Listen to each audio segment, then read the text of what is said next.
ఇనయ్యా ఇను నువ్వు వినాల నువ్వు కాదు అందరూ రాష్ట్రం అంతా ఇబ్బంది పడ్డారు. ఇనయ్యా పోయినప్పుడు మీరు ఇస్తున్నారు, ఇచ్చినప్పుడు ఆ కాగితాలన్నీ తీసుకొని నేను కూడా చేస్తున్నా. రెవెన్యూ పైన నేను ఎక్కువ శ్రద్ధ పెట్టాలి. రికార్డ్స్ తారుమారు చేసి వెళ్ళిపోయాడు. రికార్డ్స్ తారుమారు చేసిన తర్వాత ఇమ్మీడియట్ గా నిన్ను చూడంగానే మార్చేశారంటే అది ఇంకొక అనర్థానికి దారితీస్తుంది. దాన్ని వెరిఫై చేయాలి, వన్స్ ఫర్ ఆల్ సెటిల్ చేయాలి. ఒక రోజు ఆలస్యమైన దాన్ని పక్కగా చేస్తున్నాం. నేను ఎక్కువ సమయం పెట్టేది ఈరోజు రాష్ట్రంలో మీరు చూసుకుంటే జగన్మోహన్ రెడ్డి తయారు చేసిపోయినటువంటి ల్యాండ్ గోల్మాలకే ఎక్కువ టైం ఖర్చు పెట్టే పరిస్థితి వస్తా ఉంది. మొత్తం అస్తవ్యస్తం చేశాడు. ఇష్టం లేకపోతే 22A కింద పెట్టాడు.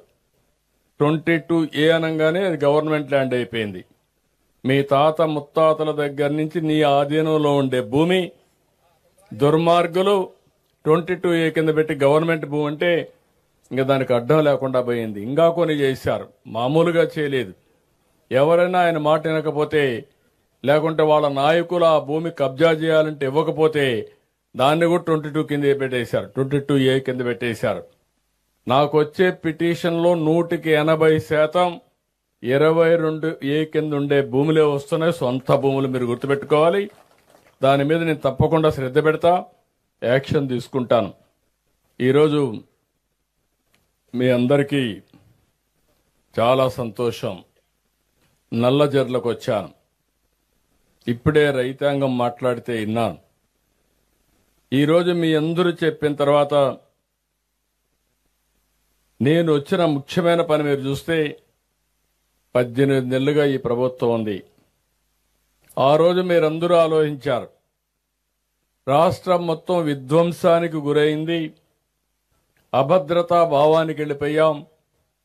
ఎవరైనా గట్టిగా ధైర్యం చేయాలంటే భయపడిపోయే పరిస్థితికి వచ్చారు. ఆ సమయంలో మీరు చూసినప్పుడు నేను నిలబడుకున్న తర్వాత జనసేన అధినేత పవన్ కళ్యాణ్ గారు పూర్తిగా సహకరించి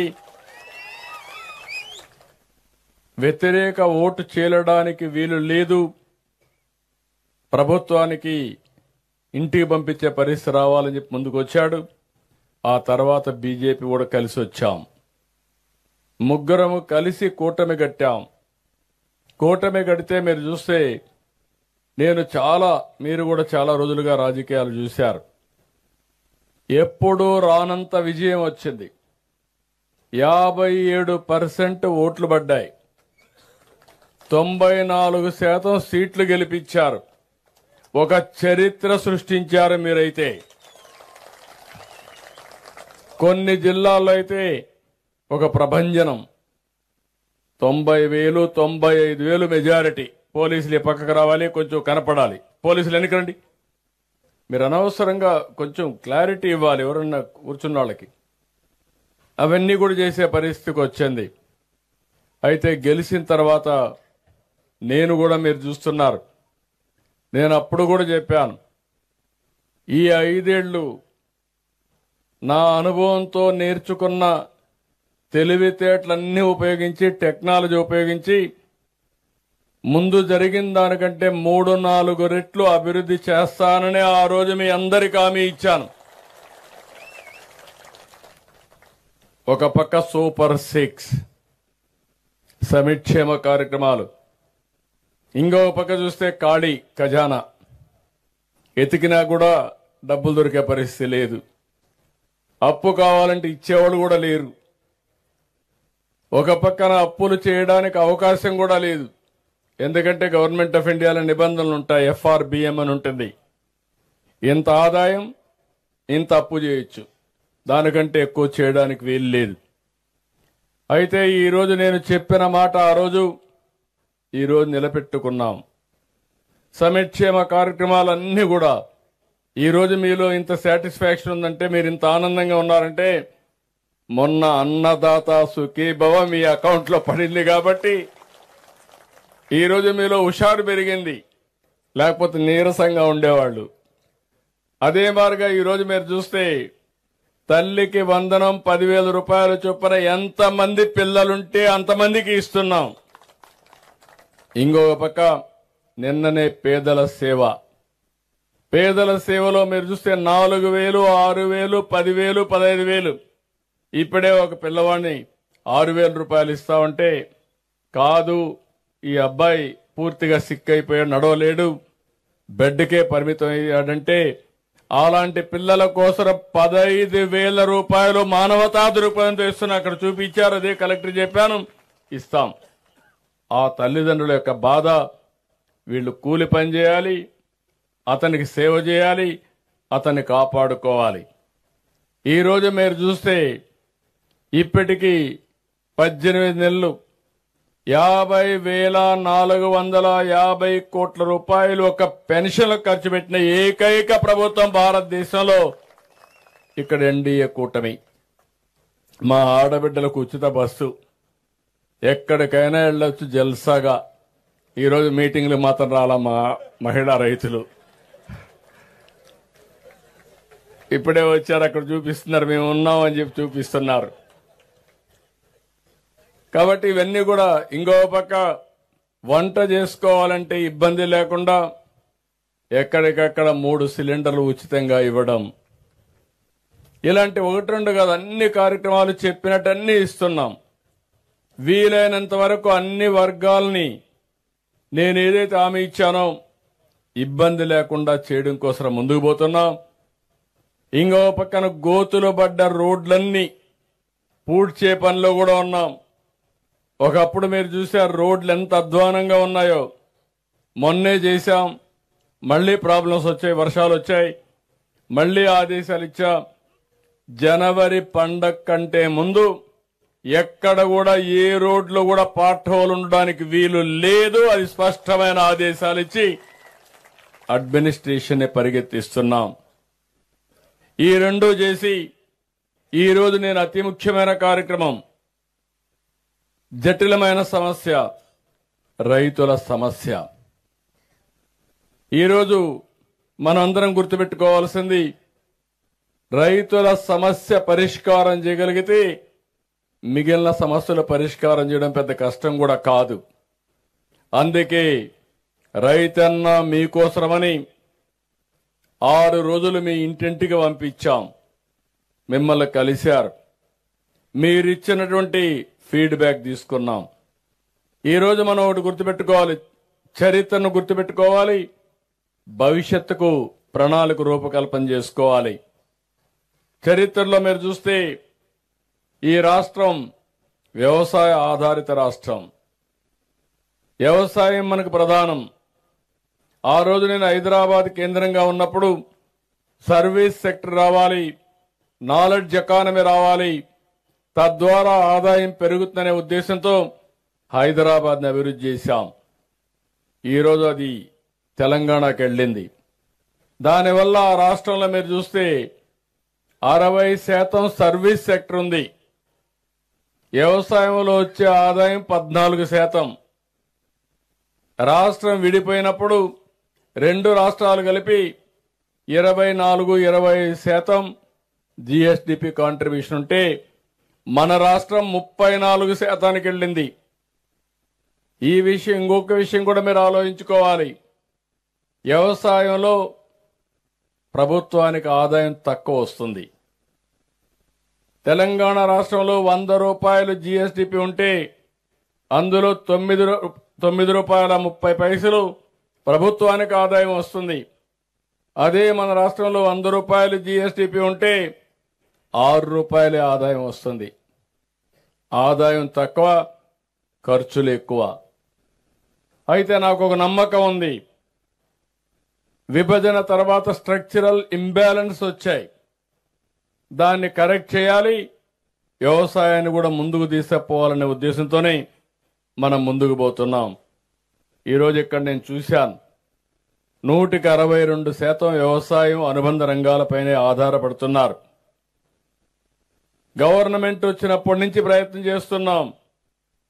ఇప్పుడే కాదు, ఎన్టీ రామారావు గారు పార్టీ పెట్టినప్పుడే మీరు చూస్తే ఎంబ్లంలోనే నాగలు పెట్టి రైతన్నకు అండగా ఉంటామని రూపకల్పన చేసిన వ్యక్తి నందమూరి తారక రామారావు గారు.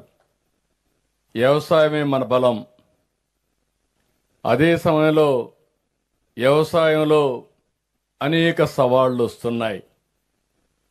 ఇంకొక పక్క మీరు ఒకసారి చూస్తే నేను ఈరోజు ఇక్కడ మీ దగ్గర పొలంలో కూర్చొని మాట్లాడుతున్నానంటే రాష్ట్రానికి ఒక సందేశం ఇవ్వాలి.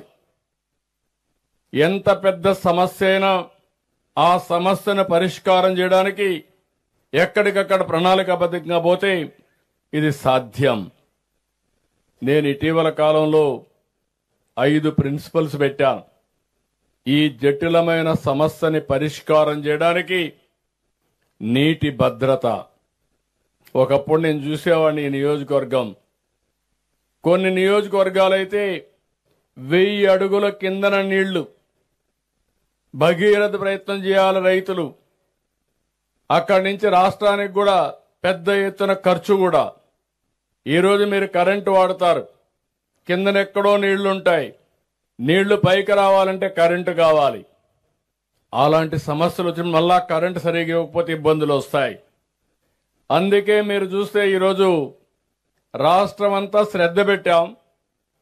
ఒకప్పుడు నేను ఇప్పుడే మిత్రులు చెప్పారు, మన వెంకటరాజు గారు, ఆయన చెప్పినప్పుడు మీరు వింటే, ఒకప్పుడు నేను ఇంకుడు గుంతలు మాట్లాడాను, చెక్ డ్యాములు మాట్లాడాను, పొలాల్లో చిన్న కుంటలు మాట్లాడాను, ఇంకో పక్క మైన్ ఇరిగేషన్ ట్యాంక్స్ అన్ని రిపేర్లు చేశాను. అన్నా హజార్ అని పిలిపించి మొత్తం రాష్ట్రం అంతా తిప్పి ఒక చైతన్యం తీసుకొచ్చాం. ఇంకో పక్కన రాజేంద్ర కుమార్ అని వాటర్ మ్యాన్ ఆఫ్ ఇండియా అని ఈ యొక్క వాగులు వంకల్లో మళ్లీ నీటి వనరులు పెంచడానికి అనేక ప్రయత్నాలు చేశాం. ఇటీవల కాలంలో నేను వాజ్పేయి గారు ఉన్నప్పుడే నదుల అనుసంధానానికి శ్రీకారం చుట్టాలి, గంగా కావేరి కలపాలని ఆ రోజు నుంచి ప్రయత్నం చేస్తూనే ఉన్నాం. ఈరోజు మళ్లీ కనీసం ఇది ప్రయత్నం చేస్తే లేట్ అవుతుంది కాబట్టి ఆంధ్ర రాష్ట్రంలో ఉండే నదుల అనుసంధానం చేయాలని మొట్టమొదటిసారిగా గోదావరి జలాల్ని కృష్ణా నదికి కలిపాం. రాబోయే రోజుల్లో గోదావరిని వంశధారకు కలుపుతాం, గోదావరిని పెన్నా వరకు తీసుకెళ్తాం. ఈ సంవత్సరం 6000 నుంచి 7000 టీఎంసీ నీళ్లు సముద్రంలోకి పోయినాయి. ఇంకో పక్క కృష్ణాలో కూడా ఒక 1500 టీఎంసీ నీళ్లు సముద్రానికి పోయినాయి. ఇందులో ఒక 200 టీఎంసీ మనం వాడుకోగలిగితే ఈ రాష్ట్రంలో కరువు అనే మాట ఉండదు. దానికే ప్రణాళికలు తయారు చేసుకున్నా. ఇప్పుడు మీకంతా కాలువలున్నాయి. పోలవరం రైట్ మెయిన్ కెనాల్ ఉంది. ఆ కెనాల్ నుంచి కానీ మీకు అందరికీ నీళ్లిచ్చి అన్ని చెరువులకు నీళ్లు పెట్టి 3-4 సార్లు ఇస్తే ఆటోమేటిక్ గా భూగర్భ జలాలు గోపాలపురంలో పెరుగుతాయని చెప్పి కూడా నేను మీకు తెలియజేస్తున్నా. ఈరోజు మీరు ఒకసారి చూస్తే రాష్ట్రం మొత్తం డిసెంబర్ 1కి 6.2 లేకుంటే 6.8 మీటర్లు భూగర్భ జలాలు వచ్చాయి. మీ నియోజకవర్గం మాత్రం 18 మీటర్లు. ఈస్ట్ గోదావరి జిల్లా. దానికి కారణం ఇక్కడుండే భూమి. రాయలసీమలో మీరు బాగా కరువు సీమ, అక్కడంతా 4 మీటర్లకు వచ్చింది నంద్యాల. ఇవన్నీ నీళ్లు తీసుకుపోయిన తర్వాత, చెరువుల్లో నీళ్లు పెట్టిన తర్వాత రాయలసీమలో భూగర్భ జలాలు పెరిగాయి. ఇప్పుడు నీళ్లు తక్కువ ఉండే ప్రాంతాన్ని మీరు చూస్తే ఈస్ట్ గోదావరి, రెండోది ఏలూరు జిల్లా, కొత్త జిల్లా, ఈ 3 తర్వాత ప్రకాశం జిల్లా. అందరూ ఆలోచించేది నీరంటే జలాశయాల్లో ఉండే నీరు మాత్రం ఆలోచిస్తారు, చెరువుల్లో ఉండే నీరు ఆలోచిస్తున్నారు. నేను ఆలోచించేది భూమిని జలాశయంగా చేసి భూగర్భ జలాలు పెంచుకోగలిగితే శాశ్వతంగా కరువు అనే మాటే ఉండదు. రెండో విషయం కూడా 6.8 మీటర్ల నుంచి 3 మీటర్లకు గాని నీళ్లు పెంచగలిగితే 5,000 కోట్ల రూపాయలు పొదుపవుతుంది ప్రభుత్వానికి కరెంటు విషయంలో. ఆ 5,000 కోట్లు ఖర్చు పెడితే రైతుల సంక్షేమానికో పేదవాళ్ళకు ఖర్చు పెడితే ఎంతో ఆదాయం వస్తుంది.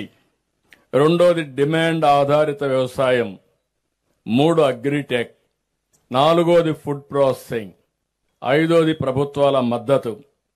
ఈ 5 పైన కూడా స్టాల్స్ పెట్టాం. ఎక్కడ చూసినా దీన్ని ఒక పద్ధతి ప్రకారం ఎట్లా తీసుకుపోవాలో తీసుకుపోతున్నాం.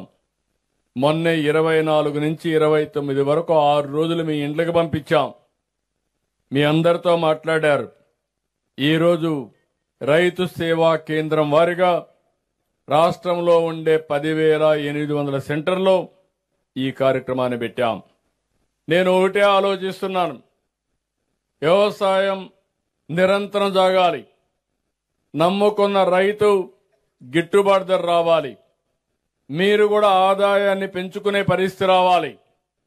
ఈరోజు ఒక్క విషయం మీరు గుర్తుపెట్టుకోండి, నేను చాలా సమస్యల పరిష్కారం చేయగలుగుతున్నాను, కానీ రైతు సమస్యలు మాత్రం కొంచెం సమయం కూడా పడుతుంది. దీనికి కూడా కారణాలు చెప్తున్నాను. కానీ ఎట్టి పరిస్థితుల్లో ఈ సమస్యకు పరిష్కార మార్గం దొరికే వరకు, రైతులకు న్యాయం దొరికే వరకు, గిట్టుబాటు ధర వచ్చే వరకు పోరాడుతూనే ఉంటాను. ఈరోజు కరెంట్ ఉంది. కరెంటు విషయంలో మీరు ఒకసారి చూస్తే నేను సమస్యను పరిష్కారం చేయగలుగుతున్నాను. అస్తవ్యస్తం చేసి వెళ్లారు. నేను ఆ రోజు హామీ ఇచ్చాను, నేను కరెంటు ఛార్జీలు పెంచనని చెప్పా. కరెంటు ఛార్జీలు పెంచనని మరొకసారి మీ అందరికీ విజ్ఞప్తి చేస్తున్నా. నిన్నే రివ్యూ చేశాను. ఎందుకంటే అనేకమైన వినూత్నమైన కార్యక్రమాలతో ముందుకు పోయాం. ఇంటి మీదనే కరెంటు తయారు చేసుకోవడం, సోలార్ ఉత్పత్తి చేసుకోవడం, మీ పొలంలోనే కరెంటు ఉత్పత్తి చేసుకోవడం కుసుమ్ ద్వారా, ఇంకా అవసరం సబ్ స్టేషన్లోనే కరెంటు ఉత్పత్తి చేసి అక్కడే ఇచ్చి ట్రాన్స్మిషన్ లాసెస్ తగ్గించడం, ఇలాంటి వినూత్నమైన కార్యక్రమాల ద్వారా భవిష్యత్తులో కరెంటు ఛార్జీలు పెంచకుండా క్వాలిటీ కరెంట్ ఇచ్చే పరిస్థితికి వస్తాం. అదే సమయంలో వాటర్ సెక్యూరిటీ. ఈరోజు మీరు ఒక్కటి గుర్తుపెట్టుకోవాలి, నీళ్లు చాలా ముఖ్యం. ఆంధ్ర రాష్ట్రంలో 2 ప్రధానమైన నదులు, కృష్ణా, గోదావరి, పుణ్యనదులు. నీళ్లన్నీ సముద్రంలోకి పోతున్నాయి. అందుకే ఈ 2 అనుసంధానం చేస్తాం. పెన్నా వరకు తీసుకెళ్తాం. ప్రతి ఒక్క ఎకరాకు నీళ్లు ఇచ్చే బాధ్యత నేను తీసుకుంటా. ఇది సాధ్యం. దానికి ప్రణాళికలు కూడా తయారు చేశాం.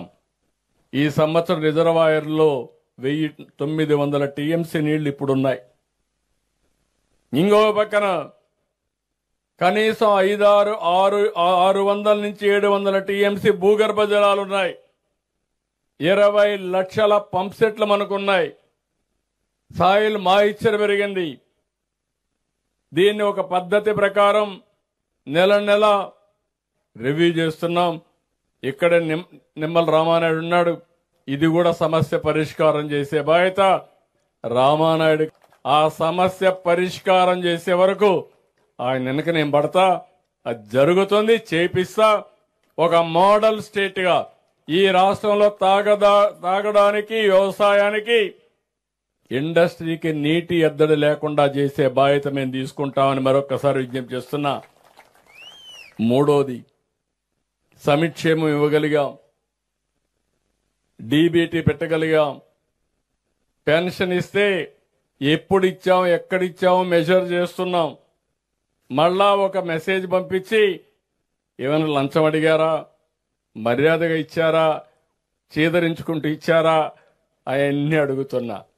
ఎవరన్నా మారకపోతే వాళ్ళు వెనకాన పడుతున్నా. మారే వరకు వాళ్ళని వదిలిపెట్టను. అవసరమైతే కఠిన చర్యలు కూడా తీసుకొని మీకు న్యాయం చేసే బాధ్యత నాదని మరొక్కసారి హామీ ఇస్తున్నా. ఒక సుపరిపాలన, ఒక జవాబుదారీతనం తీసుకొస్తున్నాం. ఇప్పుడే కొత్తగా డీబీటీ ఇది పెట్టాం, వాట్సాప్ గవర్నెన్స్ పెట్టాం. మీరు ఎవ్వరి దగ్గరికి పోయే పని లేదు. దర్జాగా మీ ఊర్లో మీరు కూర్చొని ఏ పని కావాలన్నా ఆన్లైన్లోనే మీకు అన్ని పనులు చేసే అవకాశం కూడా వచ్చింది. అది కూడా చేస్తున్నాం. ఈ నెల నెక్స్ట్ మంత్కి అన్ని సేవలు చేస్తున్నాం. అంటే గొంతెమ్మ కోరికలు కోరేసి ఇంట్లో పడుకుంటే ఆకాశాన్ని తెమ్మంటే ఒకటేసారి తేలేం. చిన్నపిల్లలు నేర్పిస్తూ ఉంటాం జాబిల్లి రావే అని. అలాంటి కోరికలు కోరితే చేరలేం. కానీ మామూలుగా ప్రతి ఒక్క పౌరుడికి అవసరమైన సేవలన్నీ ఆన్లైన్లో ఇచ్చే బాధ్యత నాదని మరొక్కసారి మీ అందరికి హామీ ఇస్తున్నా. ఇంకొక పక్కన రోడ్లన్నీ బాగా చేస్తున్నాం. పెద్ద ఎత్తున యువతకు ఉద్యోగాలు ఇవ్వడానికి ఈరోజు ముందుకు పోయాం. మొన్నే విశాఖపట్నం ఎప్పుడూ రానంత పెట్టుబడి, ఈ ప్రభుత్వం యొక్క విశ్వసనీయత, $15 బిలియన్ అంటే ₹1,40,000 పెట్టుబడి, గూగుల్ సంస్థ, డేటా సెంటర్, ఆర్టిఫిషియల్ ఇంటెలిజెన్స్ దీనికి ముందుకొచ్చారు. మొన్నే విశాఖపట్నంలో పెడితే ₹13,25,000 2 రోజుల్లో ఎంఓయూలు చేశారు. ఇది అయితే మన పిల్లలకి 16 లక్షల మందికి ఉద్యోగాలు వస్తాయి.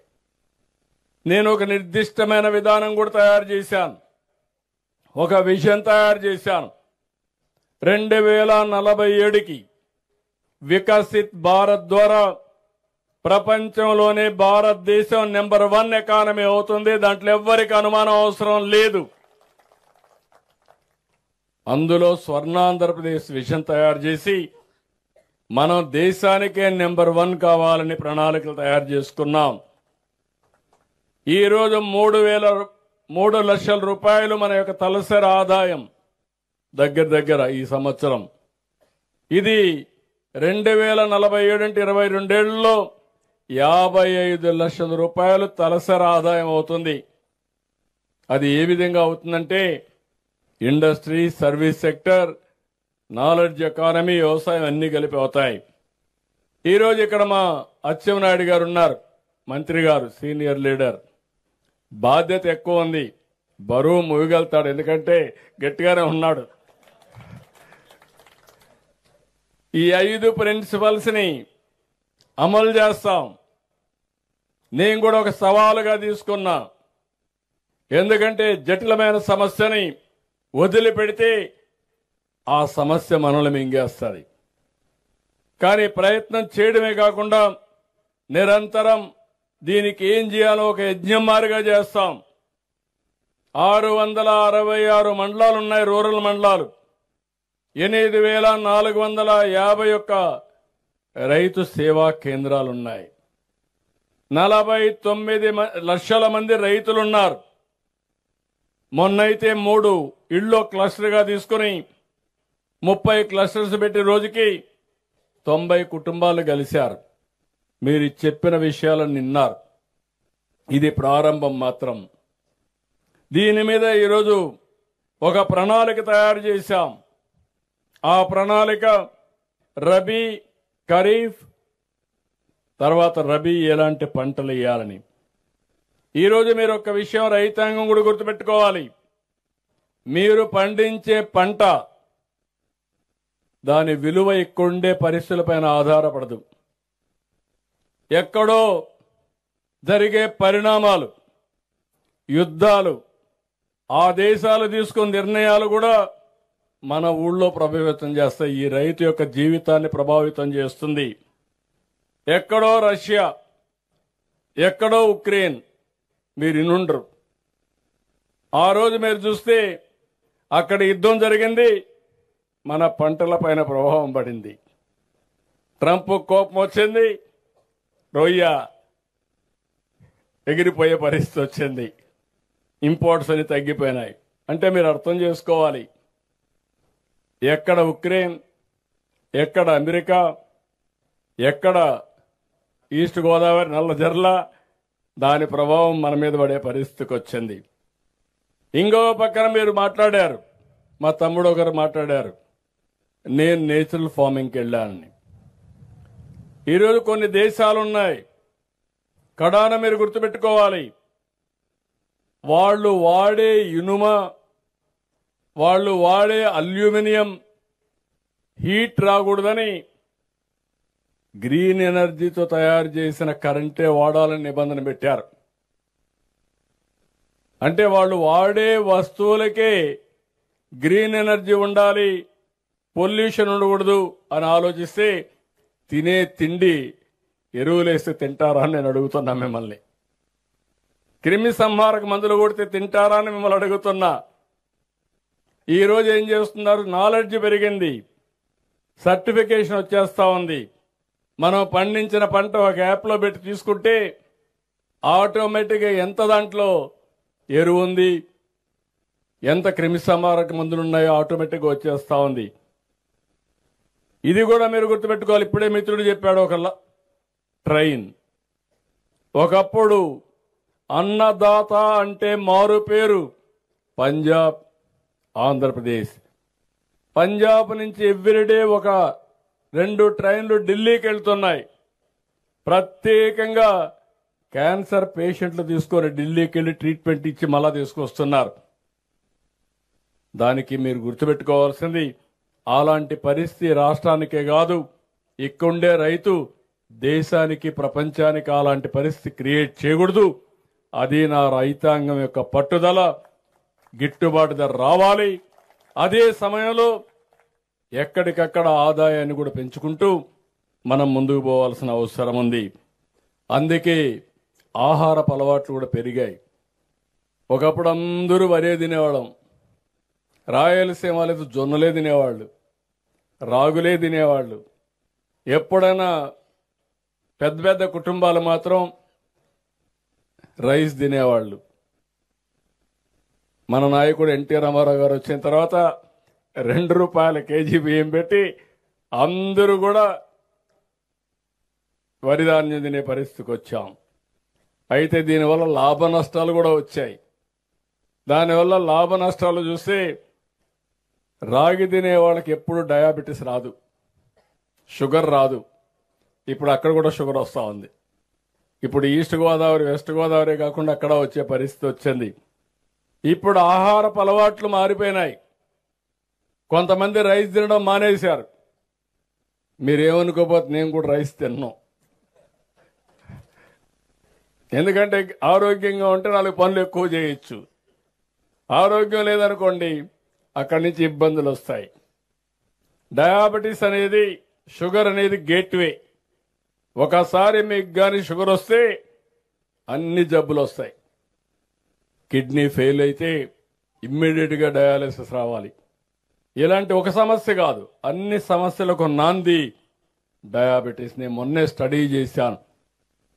టాప్ 10 డిసీజెస్ లో మొట్టమొదటిది మన దగ్గర డయాబెటీస్, రెండోది హైపర్ టెన్షన్. అక్కడి నుంచి అనేక రోగాలు కానీ డిసీజెస్ ఉన్నాయి. దానిపైన కూడా తొందరలోనే మీరు చూస్తే నేను ఒక ప్రాజెక్ట్ తీసుకొస్తున్నా, Sanjeevani project. Big game changer. ప్రతి ఒక్కరి హెల్త్ రికార్డ్స్ మెయింటైన్ చేస్తాం. ఎవరైతే ఇలాంటి సమస్యలుంటే వాళ్ళందరికీ 3 నెలలకు ఒకసారి క్లినికల్ టెస్టులన్నీ చేసి మీరు ఏం తినాలి, ఏం తినకూడదు, ఏ మందు వాడాలి అనునిత్యం మీకు చెప్పే బాధ్యత, ప్రపంచంలో ఉండే నాలెడ్జ్ని మీ ఇంటి దగ్గర మీకు అందించే బాధ్యత తీసుకొస్తున్నాం. కుప్పం, చిత్తూరులో ఒక ప్రాజెక్ట్ అయ్యింది, దాన్ని రిప్లికేట్ చేస్తాం. బిల్ గేట్స్ అయితే నాలెడ్జ్ని, టెక్నాలజీ ప్రపంచం మొత్తం తీసుకొస్తున్నాడు. మేధో శక్తి అంతా తీసుకుని దానికి ఆంధ్రప్రదేశ్ ఒక చిరునామాగా తయారు చేస్తాం. ఇంకో పక్క మీరు చూస్తే ప్రభుత్వ విధానాల మార్పు కూడా మన జీవితాల్లో ఒకసారి పెను మార్పులు వస్తాయి. గవర్నమెంట్ ఆఫ్ ఇండియా ఒకసారి కొన్ని మార్పులు కూడా తీసుకొస్తారు. ఒక పాలసీ తీసుకొచ్చారు, అది మీకు తెలియకుండా ఇబ్బంది వచ్చింది. దానికి కారణం మీరు చూస్తే ఇథనాల్ తయారీ. ఒకప్పుడు ఇథనాల్ అనేది మనం ఉండేది కాదు, ఓన్లీ డీజిల్, పెట్రోలే వాడేవాళ్ళం. ఇప్పుడు ఆల్టర్నేటివ్ ఫ్యూయల్ కింద, బయోఫ్యూయల్ కింద ఇథనాల్ వాడుతున్నాం. అయితే ఇథనాల్ మొన్నటి వరకు మొక్కజొన్నతో తయారు చేసేవాళ్ళు. అంత మునుపు షుగర్తో తయారు చేసేవాళ్ళు, చక్కెరతో, చెరుకుతో తయారు చేసేవాళ్ళు, మొలాసెస్తో తయారు చేసేవాళ్ళు. ఇప్పుడు కొత్తగా వరి కూడా బ్రోకన్ రైస్తో కూడా తయారు చేసే పరిస్థితికి వచ్చారు. కేంద్ర ప్రభుత్వం దానికి కూడా ఒక పాలసీ తీసుకొచ్చి 60% మొక్కజొన్న, 40% వరి నూకలు ఈ పెడితే రేట్లు పడిపోయే పరిస్థితికి వచ్చాయి. అంటే ఎందుకు నేను ఈ మాట చెప్తున్నానంటే ఇవన్నీ కూడా వేరియస్ పాలసీస్ అన్నీ కూడా రైతు పండించే పంటల పైన చాలా ఇది వస్తుంది. మీరందరూ కూడా దీన్ని చూసినప్పుడు ఒకసారి రైతులకు బాగా రేటు వస్తే అందరూ ఆ పంట వేస్తారు. నేను ఎప్పుడు చెప్పేవాడిని, మన ఆంధ్ర వాళ్ళు ఎంత గొప్పవాళ్ళంటే ఒక ఆయన రైస్ మిల్ పెడితే ఆ ప్రాంతం అంతా రైస్ మిల్ పెట్టేస్తారు, ఎవరికి డిమాండ్ లేకుండా చేస్తారు. దానివల్ల అందరూ నష్టపోతారు. ఇంకొక ఇండస్ట్రీ పోకుండా ఒకరిని చూసి ఒకరు ఫాలో అయ్యే పరిస్థితికి వచ్చారు. 2 ఏళ్లు బాగా రేటు ఉంటే అందరూ వేసేస్తారు. మొన్న నేను చూశాను హెచ్డి బర్లీ పొగాకు, ఇది మామూలుగా కొనరు, కొనకపోతే రేట్లున్నాయి. కొంతమంది కొనడం మొదలుపెట్టారు. 2 ఏళ్ళు లాభాలు వచ్చాయి, అందరూ వేసారు. ఈసారి కొనేవాడే లేడు. దానివల్ల ఈరోజు మీరు చూస్తే గవర్నమెంట్ ఇన్వాల్వ్ అయ్యి మొత్తం కొనే పరిస్థితికి వచ్చాం. 230 కోట్లు ఖర్చు పెట్టాం. ఇలాంటి సమస్య ఇంకొక పక్కన మీరు చూస్తే చాలా వరకు ఈరోజు మీరు ఇక్కడికి వచ్చినప్పుడు నేను చూశాను, ఒక రైతును చూశాను. 2 ఎకరాల భూమి ఉంది, 2-3 ఎకరాలు టెనెంట్గా కౌలు తీసుకొని వేశాడు. కొంతమంది కౌలు రైతులు నేను చూస్తున్నాను 50 ఎకరాలు వేసేస్తున్నారు, 60 ఎకరాలు వేస్తున్నారు, వాణిజ్య పంటలు పెడుతున్నారు. రేటు పడిపోతే ఏమవుతామని అడుగుతున్నా. ఇంకొక మోడల్ ఉంది, 1 ఎకరా పొలం, 2 ఎకరాల పొలం, ప్రకృతి సేద్యం, అందులో కూడా ఆధునికమైన పద్ధతులు. గట్ల పైన కూరగాయలు వేశారు, పక్కన ఒక కాలువ తీసి చేపలు పెంచారు, మధ్యలో వరేశారు. వాళ్లకు నెలకు 2,20,000 రూపాయలు వస్తా ఉంది. అంటే 20,000 రూపాయలు ఒక కుటుంబానికి వస్తా ఉంది. ఏ మోడల్ పనిచేస్తుందో మీరు ఆలోచించుకోవాలి. గ్యాంబ్లింగ్ వద్దు వ్యవసాయంలో. మన సమస్యలన్నీ పరిష్కారం అయిపోతాయని ఒకేసారి పోతే చాలా సమస్యలు వస్తాయి. ఇవన్నీ చెప్పడం నా బాధ్యత. అందుకే నేను ఒకటి మిమ్మల్ని కోరుతున్నాను, కొన్ని మన చేతుల్లో సమస్యలు ఉండవు, ఎక్స్టర్నల్ ఫ్యాక్టర్స్ ఉంటాయి. దానివల్ల ధరలు తగ్గిపోవడం, ధరలు పెరగడం తగ్గుతాయి. కొన్ని మన దగ్గరనే ఉంటాయి. ఇట్లా మీరు చూస్తే వ్యవసాయ ఖర్చులు పెంచేయడం, ఎక్కువగా ఫెర్టిలైజర్స్ వాడేయడం, ఎక్కువ క్రిమిసంహారక మందులు వాడడం. ఒక రైతు బెస్ట్ ప్రాక్టీస్ వాడాడు, ఆదాయం వచ్చింది. ఇంకొక రైతు దాన్ని వాడడం లేదు. ఇప్పుడిప్పుడు మీరు చూస్తే నేను చిత్తూరులో చూశాను, మ్యాంగో రైతు ఫ్రూట్ కవర్ పెట్టాడు. గవర్నమెంట్ కూడా సబ్సిడీ కొద్దిగా ఇచ్చాం. ఆ కవర్ పెట్టిన రైతు యొక్క పంట 30,000 అమ్మింది టన్ను. అదే రైతు ఫ్రూట్ కవర్ పెట్టలేదు, మామూలుగానే చేశాడు, రేట్లు పడిపోయినాయి. 5 రూపాయలు కొనే నాదుడు లేడు. 5-6 రెట్లు డిఫరెన్స్ వచ్చింది. ఇలాంటివి వచ్చినప్పుడు మీలో కూడా నేను కోరేది, మేము చేయాల్సినవన్నీ చేస్తాం, మీలో కూడా ఒక మార్పు రావాలి. మేము 1 రూపాయి ఇస్తే మీరు కూడా 1 రూపాయి పెట్టుకునే పరిస్థితి రావాలి. అప్పుడే మనం అనుకున్న ఫలితాలు తొందరగా వస్తాయి. మేము రూపాయి ఇస్తే కాదు, మీరు 5 రూపాయలు అయితే 5 రూపాయలే మీరు ఇవ్వండి అంటే మేము ఇస్తాం, ఊరికొకరికి ఇస్తాం. దీనివల్ల మార్పు రాదు. మీరు కూడా సహకరించి మీరు బాగుపడాలి, రాష్ట్రం బాగుపడాలి, అనుకున్న లక్ష్యాన్ని నెరవేర్చాలి. ఈరోజు ఎక్స్టెన్షన్ స్టాఫ్ ఉన్నారు, అగ్రికల్చర్ డిపార్ట్మెంట్ రీఓరియంట్ చేస్తాం. యూనివర్సిటీస్ ఉన్నాయి, వీళ్ళని కూడా రీఓరియంట్ చేస్తాం. యూనివర్సిటీలో చేసిన రీసెర్చ్ రైతుకు అందుబాటులోకి రావాలి. వాళ్ళు ఏదో యూనివర్సిటీలో కూర్చోవడం కాదు, వాళ్ళు అనునిత్యం క్షేత్రస్థాయిలో పొలంలో పనిచేసే పరిస్థితి రావాలి. చదువుకునే పిల్లలు కూడా వ్యవసాయం అంటే పొలాల నుంచే నేర్చుకోవాల్సిన అవసరం ఉందని మరొకసారి విజ్ఞప్తి చేస్తున్నా. రీసెర్చ్ ఆర్గనైజేషన్స్ ఉన్నాయి. మనకి ఏం కావాలని ఆలోచించాలి. ప్రాక్టికల్ సైంటిస్టులంతా రైతులే. మీద అనుభవం, మీ జీవితాల్లో నరాల్లో వ్యవసాయం జీర్ణించుకుపోయింది. మీ నాలెడ్జ్ని తీసుకోకుండా వాళ్ళు కూర్చొని మేము రీసెర్చ్ చేస్తున్నామని దూరంగా ఉంటే కుదరదు. వాళ్ళు కూడా రావాలి. రెండు అనుసంధానం చేస్తే ప్రపంచంలో ఉండే నాలెడ్జ్ కూడా తీసుకుంటే అప్పుడు మనం అనుకున్న ఫలితాలు వస్తాయి. మూడోది టెక్నాలజీ. ఈరోజు మనం ఒకప్పుడు వ్యవసాయమే ఆధారంగా అందరం పనులు చేసేవాళ్ళం. ఈరోజు పనికి రావడానికి మనుషులు దొరికే పరిస్థితులు లేరు. అలాంటప్పుడు మెషిన్స్ రావాలి, మెకనైజేషన్ రావాలి. ఇంకో పక్కన టెక్నాలజీని విరివిగా ఉపయోగించుకోవాలి. ఒకప్పుడు మీరు చూస్తే భూసార పరీక్షలు చాలా నేనే పెట్టాను దాన్ని. అంత మునుపు అది కూడా చేసేవాళ్ళం కాదు, కానీ ఖర్చు ఎక్కువ అయ్యేది. ఈరోజు మేము చేస్తున్నాం. భవిష్యత్తులో సంవత్సరం భూసార పరీక్షలు ఆటోమేటిక్గా సెటిలైట్ ఇంటిగ్రేట్ చేసి మీకు ఇచ్చే పరిస్థితి తీసుకొస్తాం. ఇంకో పక్క మీరు చూస్తే నేను ఒక రైతును చూశాను. పామాయిల్లో ఏది వేస్ట్ కాదు, అన్నీ కూడా మళ్ళీ దాన్ని రీయూజ్ చేస్తున్నాడు. అది చేయగలిగితే ఒక 4-5 సంవత్సరాల్లో ఈ పంటలో వచ్చేది మొత్తం ఉపయోగించుకుంటే 80% మనకు అయ్యే ఎరువుల ఖర్చు తగ్గుతుంది. మైక్రో న్యూట్రియంట్స్ వాడితే మన పంటకు గిట్టుబాటు ధర వస్తుంది. కెమికల్ ఫెర్టిలైజర్ వేస్తే ఇట్లే ఉంటుంది. ఇలాంటివన్నీ కూడా మీరు గుర్తుపెట్టుకోవాల్సిన అవసరం ఉంది. డ్రోన్స్ తీసుకొస్తున్నాం, సెటిలైట్ ఉపయోగిస్తాం, సెన్సార్స్ పెడతాం. ఇవన్నీ పెట్టి టెక్నాలజీ కూడా పెట్టి మీకు కూడా అందుబాటులోకి అన్ని తీసుకొస్తాం. ఇవన్నీ కూడా మనం తీసుకోవాల్సిన అవసరం ఉంది. ఇంకో పక్కన రైతులున్నారు. ఎగ్జాక్ట్ గా సైక్లోన్ ఎప్పుడు వస్తే అప్పుడే పంట వచ్చేటికి పంట వేస్తారు. ఒకప్పుడు నీళ్లు ఇచ్చేవాళ్ళు కాదు, దానివల్ల మీరు కూడా విధిలేని పరిస్థితులు వేసేవారు. ఇప్పుడు నీళ్లున్నాయి, అది తప్పించే విధంగా మనం ఆలోచించాలి.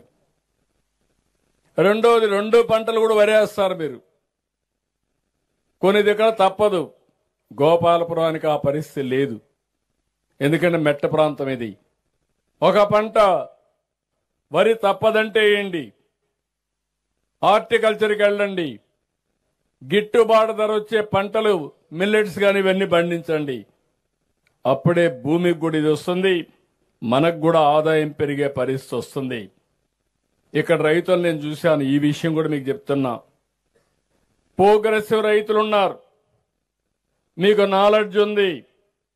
ఇప్పుడే ఒక రైతును మీరు చూశారు, జీడిపప్పు ఫ్యాక్టరీ పెట్టాడు. ఇంకొంతమంది రైతులను మీరు చూశారు, ఆదర్శంగా పనిచేస్తున్నారు. ఎంఎస్ఎంఏలు పెట్టండి. నియోజకవర్గానికి ఒక పారిశ్రామిక పార్కు పెడుతున్నాం, ఎంఎస్ఎంఈ పార్కు పెడతాం. అక్కడ ఇన్ఫ్రాస్ట్రక్చర్ అంతా తయారు చేస్తాం. వ్యవసాయ ఆధార పరిశ్రమలు మీరు పెట్టి నేరుగా మీరే అమ్మే పరిస్థితి రండి. మీకు టెక్నాలజీ కావాలంటే ఇచ్చే బాధ్యత, ఆర్థిక సహాయం చేసే బాధ్యత ప్రభుత్వం తీసుకుంటాం. ఇంకొక పక్కన ఒకరే చేయలేకపోతే ఫార్మర్స్ ప్రొడ్యూసర్స్ ఆర్గనైజేషన్స్ పెట్టండి. గవర్నమెంట్ ఆఫ్ ఇండియా ఇస్తుంది, మనం కూడా ఇస్తాం. డబ్బులు ఇస్తాం, నాలెడ్జ్ ఇస్తాం. నేరుగా మీరు ఫ్యాక్టరీతో అనుసంధానం పెట్టుకోండి. ఇంకొక పక్కన మార్కెట్తో కూడా అనుసంధానం చేసుకుని వినియోగదారుడికి నేరుగా పంపించే పరిస్థితి తీసుకొద్దాం. ఇలాంటి వినూత్నమైన ఆలోచనలు చేయడానికి రైతన్న మీకోసం ఒక వేదిక కావాలని చెప్పి ఆలోచిస్తున్నా. ఇవన్నీ చేస్తే మనకు చాలా వరకు బయటపడతాం. నేను ఒకటే మీ అందరినీ కోరుతున్నాను. ఒకప్పుడు నేను ఐటీని ప్రోత్సహిస్తే అందరూ నెగతాళి చేశారు. సెల్ ఫోన్ అంటే 420 అన్నారు. ఇప్పుడు సెల్ ఫోన్ లేకుండా ఎవడూ లేడు. అందరికీ ఉన్నాయి. అవునా కాదా అని మిమ్మల్ని అడుగుతున్నా. ఇప్పుడు భార్య లేకపోతే భర్త ఉంటాడు, భర్త లేకపోతే భార్య ఉంటుంది, ఇద్దరికి సెల్ ఫోన్ లేకపోతే పిచ్చి పడుతుంది. ఒక్క నిమిషం అది లేకపోతే ఏదో పోగొట్టుకున్నట్టు మనం అందరం ఇంకా అది దొరికే వరకు, ఫోన్ ఎక్కడన్నా పోతే మళ్ళా ఫోన్ చేతికొచ్చే వరకు ఎవరు వదిలిపెట్టే పరిస్థితి లేదు. ఇంకోటి కూడా ఏం చేస్తున్నారంటే ఫోన్ చేతిలోనే పెట్టుకొని ఉంటారు, ఎవరన్నా తీసుకుంటే ఏమైనా అవుతుందని, లేకపోతే ఎక్కడన్నా సమాచారం మిస్ అయిపోతామని. ఒక్క ఫోన్ అన్నిటికీ ఉపయోగపడుతుంది. ఆల్ ఇన్ ఆల్ రేపు రాబోయే రోజులు నువ్వు ఏం తినాలో కూడా నేను ఏ అసిస్టెంట్ ఇస్తున్నా నీ ఆరోగ్యం కోసం అందులో చూసుకొని ఏం తినాలో తినే పరిస్థితికి వస్తారు మీరందరూ. అలాంటి వినూత్నమైన కార్యక్రమాలతో ముందుకు పోగలుగుతున్నాం. అందుకే ఒకప్పుడు నేను HIV ఎయిడ్స్ మాట్లాడా, మీకు జ్ఞాపకం ఉంటుంది. ఈ నేషనల్ హైవేలో ఇక్కడ డ్రైవర్స్ తెల్లవారితో నిద్రలేస్తే మనకందరికి కండమ్స్ కనపడేటివి. అది ఎంత ప్రమాదంగా తయారైందంటే 30 ఏళ్లకు మునుపు ఎక్కడ చూసినా హైయెస్ట్ ఎయిడ్స్ ఆంధ్రప్రదేశ్లో ఉండేది. ఫస్ట్ టైం నేను మాట్లాడాను, ఆ రోజు చెప్పా మీ అందరికీ, బ్రేక్ సైలెన్స్, నిశ్శబ్దాన్ని విడనాడండి, టాక్ అబౌట్ ఎయిడ్స్, మీ పిల్లలతో కూడా చెప్పండి, లేకపోతే ఈ జాతి మిగలదని చెప్పా. అసెంబ్లీలో నాకు ఇప్పుడు కూడా జ్ఞాపకం, అసెంబ్లీ మొత్తం డెకరేట్ చేశా ఈ కండములు పెట్టి, ఎందుకంటే అవేర్నెస్ రావడానికి.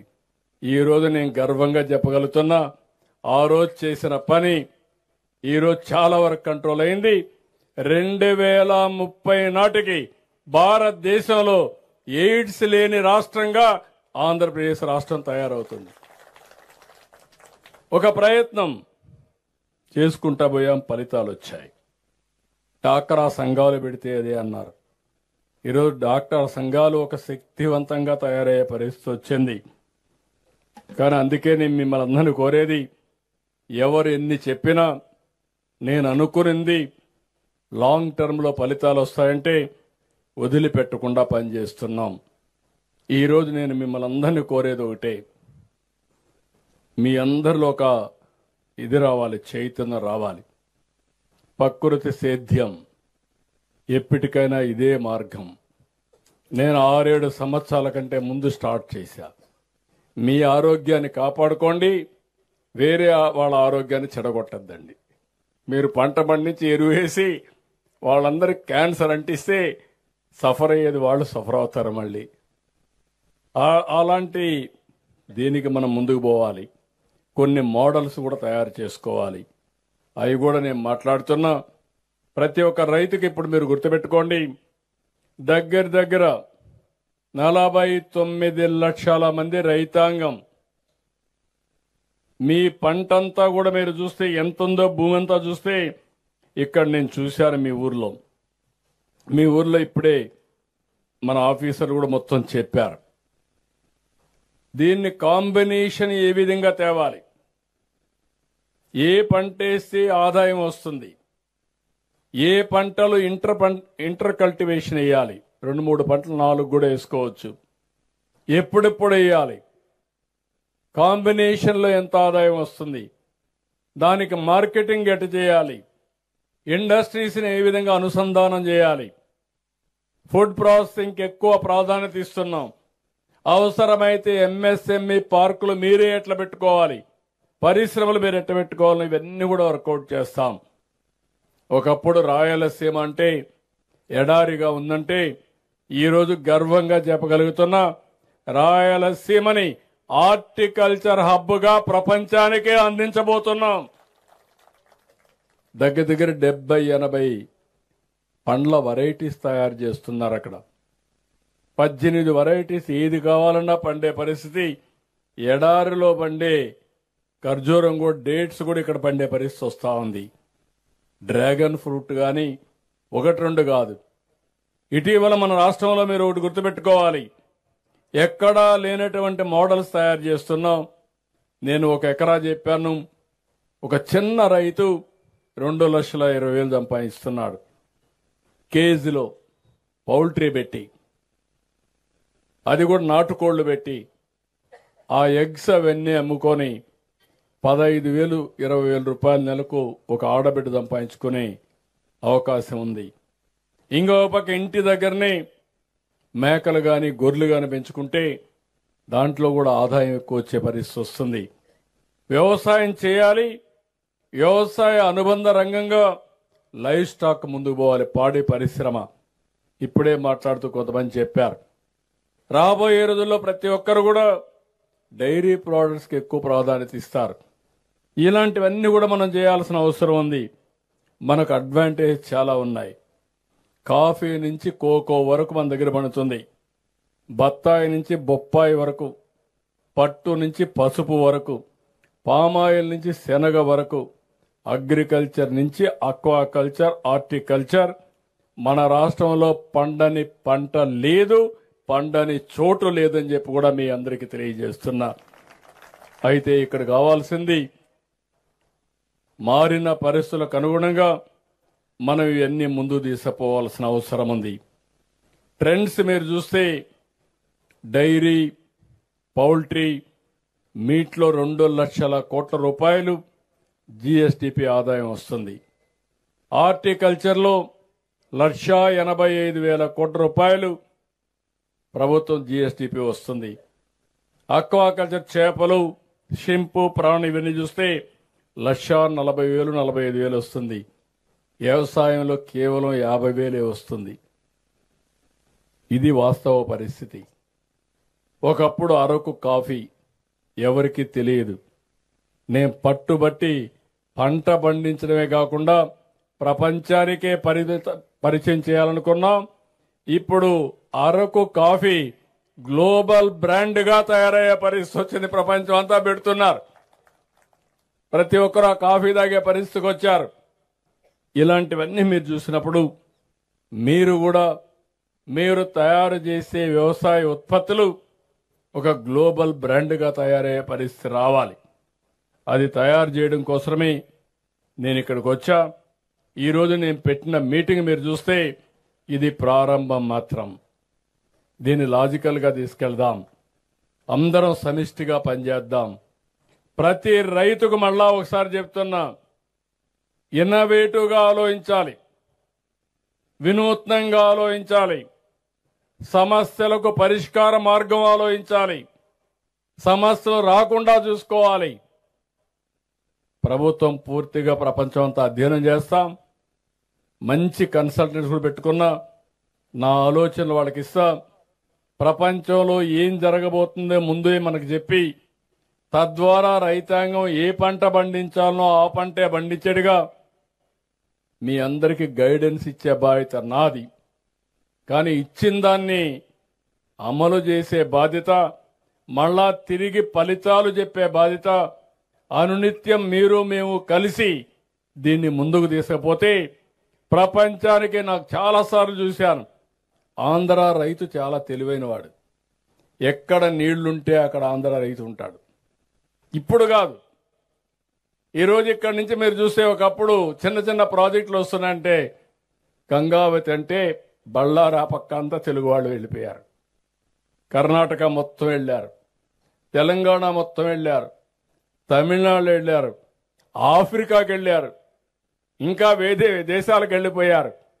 అది తెలుగు వాళ్ళకుండే సత్తా, అది తెలుగు రైతుకుండే ధీమా అని మరొకసారి మీకు తెలియజేస్తున్నా. అలాంటి రైతులు ఇక్కడ మనందరం గుర్తుపెట్టుకోవాల్సింది, ఈ క్రైసిస్ అనేది వస్తుంది, కానీ ఆ క్రైసిస్ లేకుండా చేయడం మనందరి బాధ్యత. నేను కొంతవరకు సగం సక్సెస్ అయ్యా. నేను ఎప్పుడు కూడా వ్యవసాయ పంటలు మార్చాలన్నా, రాయలసీమ అక్వాకల్చర్, రాయలసీమ హార్టికల్చర్ పంటలు పెట్టాలన్నా, ఆంధ్ర కోస్టల్లో అక్వాకల్చర్కి వెళ్ళాలన్నా, పామాయిల్, ఒకప్పుడు ఇక్కడైతే కాఫీ లేకపోతే ఇది లేకపోతే కోకో లేకపోతే కోకో వేయాలని ప్రయత్నం చేశాం. ఇప్పుడు పెప్పర్కి వెళ్తున్నాం, ఒక్కలకి వెళ్తున్నాం. ఇవన్నీ కానీ మనం చేసుకోగలిగితే, అవసరమైతే ఇప్పుడు కూడా నేను మాట్లాడాను, కోకో ఫ్యాక్టరీస్ ఎక్కువ రావాలి. దేశంలో ఉండే డిమాండ్కు 20% మన దేశంలో ఉత్పత్తి చేస్తున్నాం. ఇంకా కొన్ని ఫ్యాక్టరీస్ వస్తే ఇది ఆటోమేటిక్గా నెక్స్ట్ లెవెల్కి వెళ్తుంది. ఇవన్నీ ఎప్పటికప్పుడు నేను గైడ్ చేస్తా. తొందరలోనే ఒక ప్రణాళికలు తయారు చేస్తాం. ఆ ప్రణాళికను అమలు చేయడానికి రైతు వారిగా అమలు చేస్తాం. రైతు సేవా కేంద్రం వారిగా సమీక్షలు చేస్తాం. జిల్లా వారిగా అనుసంధానం చేస్తాం. రాష్ట్రం వారిగా దీనికి సమగ్ర ప్రణాళికలే కాకుండా పగడ్బందీగా అమలు చేసి మిమ్మల్ని సరైన మార్గంలో నడిపించే బాధ్యత ఈ రాష్ట్ర ప్రభుత్వం తీసుకుంటామని మరొక్కసారి మీ అందరికీ విజ్ఞప్తి చేస్తున్నా. కాబట్టి ఆశీర్వదించండి, సహకరించండి. మీరు మేము కలిసే ఏదైనా సాధ్యం. కానీ ఈరోజు నేను చెప్పింది మీరు ఉపన్యాసం విని ఇది ఇంతే, మా బ్రతికింతే అంటే మనం ఇక్కడే ఉంటాం.